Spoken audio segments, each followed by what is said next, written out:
So, hi everybody. I want to start by thanking ChatGPT for providing me with this cool title for my talk. So today I'm going to talk about decoding the needs and designing the models and the image AI, GenAI startup Odyssey. I am Efrat. A bit about myself. I was born and raised in Beersheba. I'm currently living there, raising my two daughters. I have a PhD in computer vision, and I've been six years now in the industry, 5 of them in generative AI. And I'm guessing most of you are wondering how is it possible since it was invented last summer. So I will quote Shiri from before and saying that the party has started long ago, but I'm glad everybody is joining now.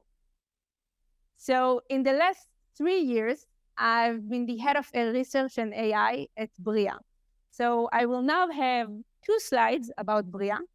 At the end of this talk, I will have a couple more slides. And in between, I will tell you guys how you can turn academic research into a valid business value. So a bit about Bria. Bria is a visual responsible generative AI platform for enterprises. We are one of the world's pioneers in visual generative AI. We are 3 years old this month, so you can say Mazal Tov. And recently, we are partnering with a small startup from the US. Maybe you know, NVIDIA. No, NVIDIA, it was a joke. Okay. So the beginning. The world before the era of avocado couch. 3 years ago, generative AI was a well-known secret. It's a secret because a lot of people, it was well-known. A lot of people knew. So let's take a brief look about the history in the last decade. So in the beginning, 10 years ago, we had this competitive yet linear development environment. And we moved from that to a rapidly changing environment. And we're now entering to what I think is the business era. Enterprises are starting to think, how can we monetize? How can we productize this technology that emerging is popping up on a daily basis, right? So how is it to be an industry research? That's what I am, under the head of AI, in the generative AI landscape. So I have this concept in my head. What I want to do is to turn academic research into valid business value. So I look for a visual that represents the concept I have in mind. So I go to Google Images, and I type this prompt. And this is the image I get. And it doesn't really represent the concept, the visual I have in mind. So I go to an image bank, the Getty and the Shutterstocks of the world. And this is the image I get. And it looks a bit stocky. It's not what I meant for. So being a researcher in the generative AI landscape these days is having the ability to build and plan and design and collect the data and train the models to create models that creates the images that I have in mind, the concept that I have in mind. And generative AI is amazing. And it can blow our freaking mind. It really is amazing. But as it turns out, coolness itself is not a product, right? So at least not for enterprises. It is for consumers maybe, but not for enterprises. So how do we serve enterprise? What pain are we solving? So if you can create something that is inspiring and super creative, that's amazing. But if you create a service that is ready to use, ready to integrate, a service that automates workflow for enterprise, that's impactful, right? So let's see how Bria research team opens black boxes, create new from the existing, and domesticating it to become a valuable enterprise-grade product. So follow me in how we can turn this academic research into a valid business value. So I will start and say before that Yoav, our VP Creative, is not talking to me for a couple of days now because he said that the following part of my presentation is the ugliest presentation you've ever seen. So I encourage you to focus on the substance, and then it will be very high level. I promise you all understand. So let's follow the path of a single feature, okay? Identified as a true pain solver. That's the background replacer, okay? You can replace the background of an image. And you go to algorithms and research, and the obvious algorithm infrastructure that you start to build this platform from is a method called in-painting. So in-painting is a technique, very high level, that enables you to fill in the missing pixels in an image. And I guess most of you know that. You guys have it in your apps, right? You have this image like this, and there's these people here that you don't want, you hate them, you don't want them in your picture. So you mark the pixels you want to erase, and then the app provides you with this beautiful picture without the pixel you erase. So what's happening inside? When you mark the pixels that you want to erase, a mask is created, and then this mask is the input to this black box that provides you with this beautiful image. Let's open the box. What's inside the box? This is a loss function. We won't dive into it. A loss function, you all know what it is, right? It is there to encourage the model to do whatever you want the model to do.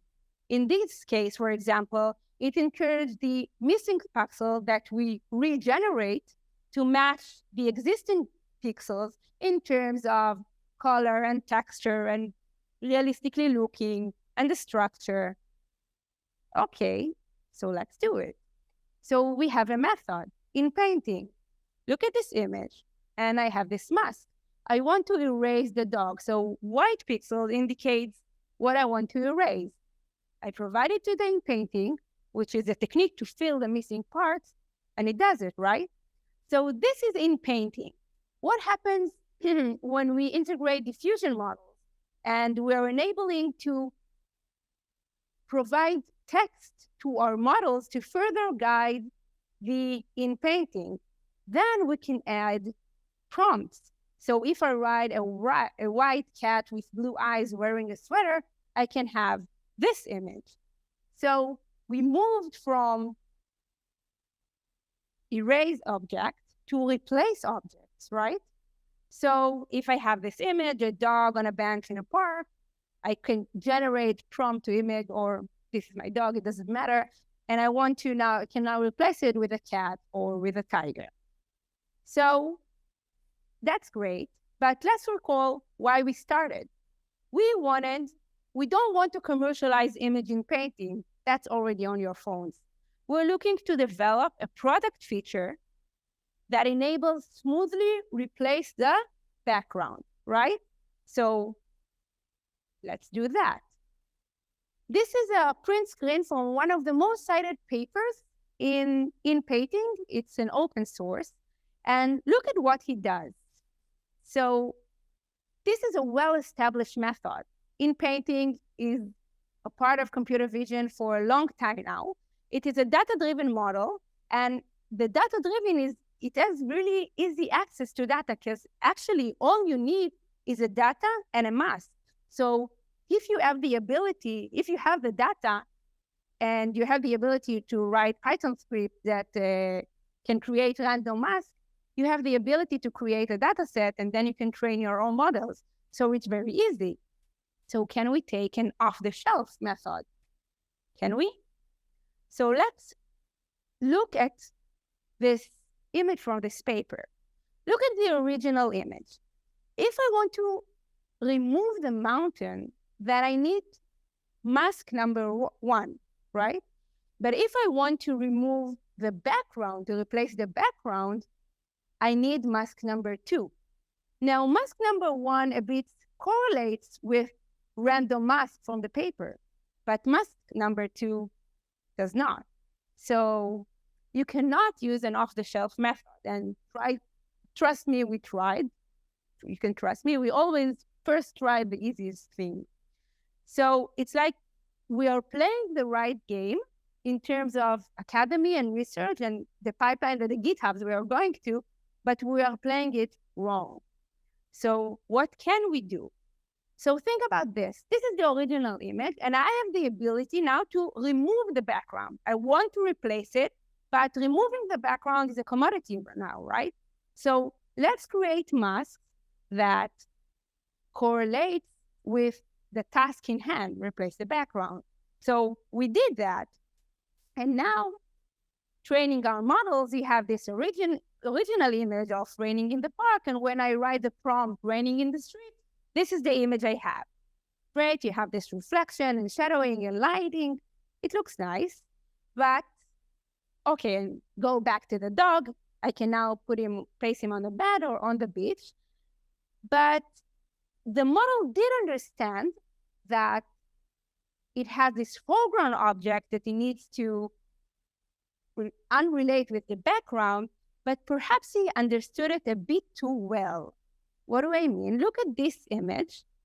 And here, what I wanted to do is transfer the forest into a beach. So look at what happened. I think that what happened is that the model was saying, well, usually houses in this position, they have a bigger roof. So he took the liberty of adding pixels because this is what he thinks this house should look like. And it gets more complicated when he's adding people's hands, right? And it's funny, but it's less funny when you present it to a prospect customer and the foreground object is changing. So we need to stop and think what to do. So this is not a battle between us and the machine. This is us stopping and thinking, what were we playing wrong? What can we do to guide the machines to do what we ask them for? So what did we do until this point? We only provided text and the mask. What will happen if I will also provide the depth map and the foreground object contour, indicating that this is the contour and the contour should stay this contour? So we did that and the results look much better. So you can see that it keeps the foreground objects. We now generated a background that interacts with the foreground object in terms of shadow and style and lighting. You see, that's nice. So is that enough? To be honest, this was not enough. And we need to dive even deeper into the model. So what you should do next is handle these attention maps of the image. What is an attention map? In 1 minute. Attention map, imagine that each pixel have a matrix that represents the correlation between this pixel, each pixel, and all other pixels in the image. And now imagine that we're taking the attention maps of the image of the pixels on the object's contour, and we'll guide them to better match the background in terms of light and shadowing and everything, but without changing the object. So I don't fully expect you guys. What I want you to take here is that in order to turn academic research into valid business value, you must open the box. And after you open the box, you must open several boxes, and then you should make them your own. And after you make them your own and you know what's in the box, you can now connect all these boxes in order to create this pipeline that gives value to your customers. And this is a print screen from our web app, so you can see this shoe, and we're writing a fancy prompt and images are changing, and this is amazing. And you can play with it for hours and a product is born, right? But the journey has just started. Why? Because one product and one image is nice, but the real deal is scale. So now you can take one image and via API, you can create as many as you want. And this is, for example, this is a print screen for one of our users in Shopify. So you can do it to do real-time marketing, change the background, change the object, recast the person. You can do it for performance marketing and for scalable content creation. So for this example, you have one image, one ad that via API can automatically create a full set of campaign for all the platforms. So true business value leads to real integration. So there's a star over the integration, and then you will soon know why. This is a print screen from Bria's integration into iStock by Getty. So circling back to in painting, Getty is now offering, iStock is now offering their users to remove objects, erase objects, and replace them with the background to their users. Okay, so they're suggesting what objects users can remove and removing them. So it goes back to the questions of what do enterprise need? Well, they need copyright, they need high quality, they need responsible AI, they need safe, they need trusted content, they have regulations, they need security. What made Getty integrate Bria? So let's talk about the elephant in the room, about the visual foundation models. What's in the box? Once you open the box, you have all these problems that enterprises can deal with. You have sexual content and bias and unfair data and untrusted data and copyright infringement and legal concern and and privacy concern, the lack of regulation. So legal. So it goes back to the panel before. When an image GenAI product meets the reality of enterprises, legal cannot be overlooked. So it's kind of a big deal, right? Responsible AI, no surprises for the enterprises. This is a surprise. So we were here in history almost a decade ago, right? When Napster and Pirate Bay, and we were all downloading music pirately. And then came this new sheriff to time, which was Spotify. And this is exactly the place where Bria is currently. And we are now proud to lead an alliance that is we're creating the world's biggest multi-source data set from various contributors, which is fully licensed. And we will provide a new model zoo of foundation models that were trained over this fully licensed data. So enterprises can could embrace this technology. And we also build an attribution engine, a compensation model for formulated with the artists that are contributing data for our data sets and the image banks.